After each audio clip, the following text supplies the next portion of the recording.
कल ये आईपीओ खुलने वाला है और इसका नाम है मैक्रोटेक डेवलपर्स।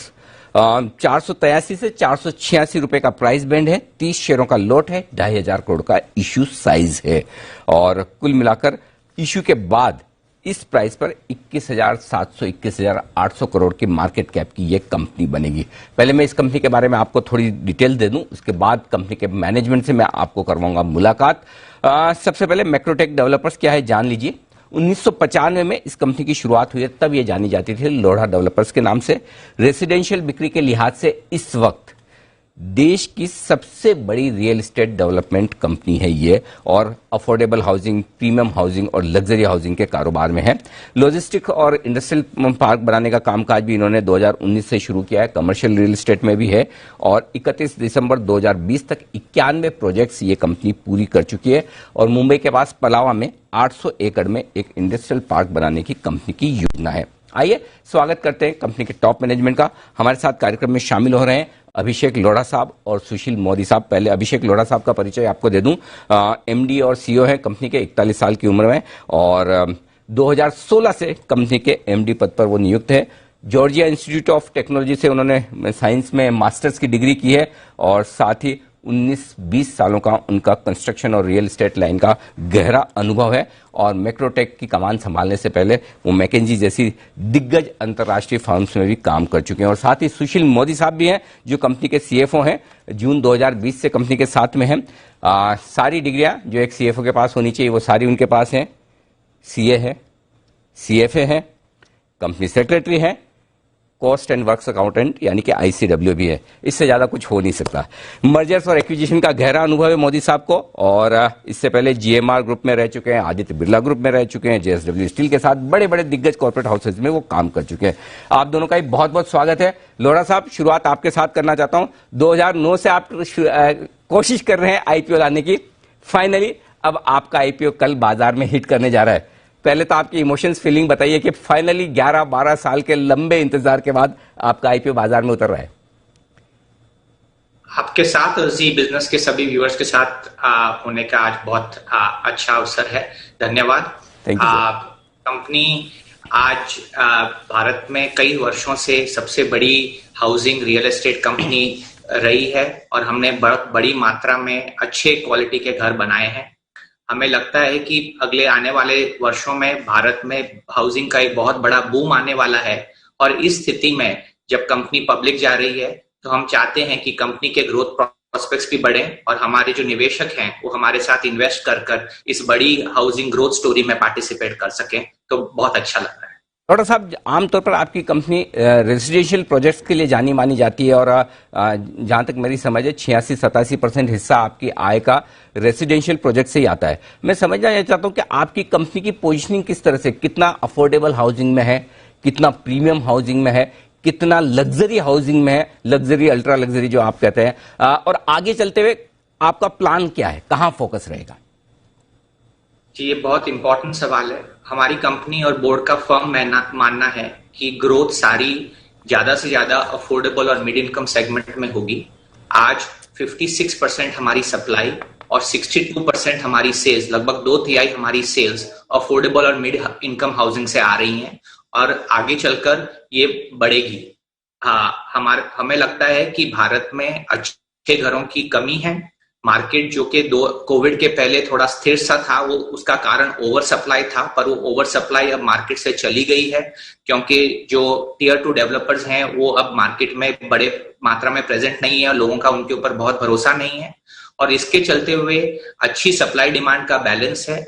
हाउसिंग के प्राइसेस धीरे धीरे आगे चलकर बढ़ेंगे और उसके साथ साथ में लोगों की खरीदने की शक्ति बढ़ गई है। अफोर्डेबिलिटी बहुत ही अच्छी दरों पर है और इसके चलते हुए वॉल्यूम की बड़ी ग्रोथ होने वाली है, स्पेशली अफोर्डेबल और मिड इनकम सेगमेंट में। तो हमारी कंपनी, जबकि आज ऑलरेडी 2/3 अफोर्डेबल और मिड इनकम सेगमेंट में है, आगे चलकर इससे भी ज्यादा अफोर्डेबल और मिड इनकम पर फोकस करेगी। जरूर। तो अफोर्डेबल और मिडिल इनकम ग्रुप को सस्ते मकान मिल पाए, इस पर फोकस रहेगा। कंजम्पशन और कंज्यूमर्स का इंटरेस्ट वहीं पर ज्यादा है। मोदी साहब, आपसे कंपनी के फाइनेंशियल्स पर कुछ राय लेना चाहूंगा। रेवेन्यू के आंकड़े में देख रहा था, उतने इंप्रेसिव मजबूत नजर नहीं आ रहे, ग्रोथ नहीं दिख रही। क्या रियल एस्टेट सेक्टर के हालात का असर है? क्यों आपके रेवेन्यू बढ़ नहीं रहे? पहली बात। दूसरा, मुनाफा भी घटता हुआ नजर आ रहा है, मार्जिन्स घटते हुए नजर आ रहे हैं, और इस साल के जो 9 महीने के आंकड़े, उसमें कंपनी को 264 करोड़ का नुकसान भी है। आंकड़ों के बारे में आप क्या कहेंगे सर? धन्यवाद।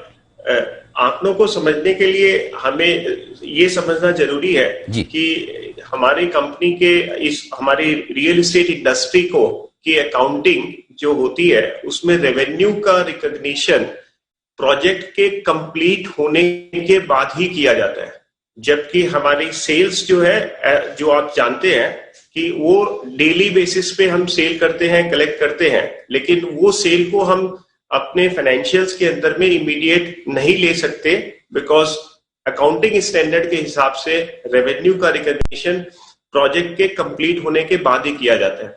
तो उस हद तक अब हमें सेल्स के नंबर के ऊपर में ज्यादा ध्यान देना चाहिए। व्यूअर्स के लिए भी ये एक इम्पोर्टेंट मैसेज है कि सेल्स से ज्यादा हमें इंडिकेशन मिलता है कंपनी किस तरफ जा रही है। एंड अब जब आप सेल्स की तरफ देखें तो आप रियलाइज करेंगे कि हमारी सेल्स की ग्रोथ ट्रेजेक्टरी की तरफ है। FY20 में हमारी सेल्स 6,600 करोड़ थी, लेकिन वो तब जबकि लास्ट 1.5 महीने की सेल्स हमारी लॉस्ट हो गई बिकॉज ऑफ कोविड, क्योंकि वो 1.5 महीने की सेल रजिस्ट्रेशन ऑफिसेस क्लोज हो गई थी। इसलिए फरवरी के सेकेंड फोर्टनाइट 16 तारीख के बाद से जो भी सेल्स हुई वो सारी हमें मिल नहीं पाई। अगर हम उसको अज्यूम करें कि वो सेल्स नॉर्मल चलती थी तो शायद ये नंबर इन एनी केस जो हमारा 7,500 करोड़ के ऊपर शायद पहुंचता था। सो उस एंगल से अगर देखें तो हमारी ट्रेजेक्टरी परफेक्ट है, ग्रोथ के ही पाथ पे है। इवन बॉटम लाइन के हिसाब से देखें, जो आपने मुनाफे की बात की, मुनाफा भी और ऑटोमेटिकली हम जो FY19 एंड FY18 के अंदर में हम 1700 करोड़ का प्रॉफिट कर रहे थे, FY20 में वो नंबर कम दिखता है 1200 करोड़ का। बट वो सिर्फ एक रीजन, जो कि इंपॉर्टेंट रीजन है कि बिजनेस जो 1.5 महीने का निकल गया, तो उससे ऑपरेटिंग लेवरेज जो हम बोलते हैं, जितना आपका सेल्स ज्यादा होता है तो उसका मुनाफा सीधा नीचे आता है, क्योंकि आपके ओवरहेड खर्चे तो एज इट इज रहते हैं। तो वो इस FY20 में ऐड नहीं हो पाया, एंड इसीलिए आपको वो नंबर कम लग रहा है। बट वो कमी होना एक जस्ट टेम्परेरी फिनोमिना है। गोइंग फॉरवर्ड वो ट्रेजेक्टरी एज पूरे साल का FY22 जब नंबर बन के निकलेगा तो वो आपको सही दिखेगा। परफेक्ट। लोढ़ा साहब, ये बताएं कि 2,500 करोड़ का इश्यू साइज है, इस पैसे का इस्तेमाल कैसे करेंगे सर? जी, 2,500 करोड़ में से हम 375 करोड़ रुपए ग्रोथ कैपिटल के लिए, नए project, JDA, joint development plus purchase के लिए यूज करेंगे। इसके अलावा 1,500 करोड़ रुपए हम डेट कम करने के लिए यूज करेंगे, और बाकी जो बैलेंस अमाउंट है वो जनरल कॉर्पोरेट पर्पसेस के लिए यूज होगा।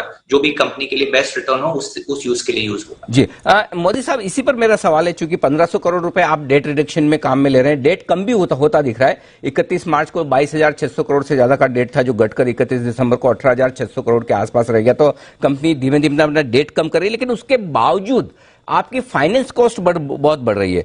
मार्च 2018 में जो 381 करोड़ फाइनेंस कॉस्ट थी, वो बढ़कर 811 करोड़ है इस साल दिसंबर में, 9 महीने में।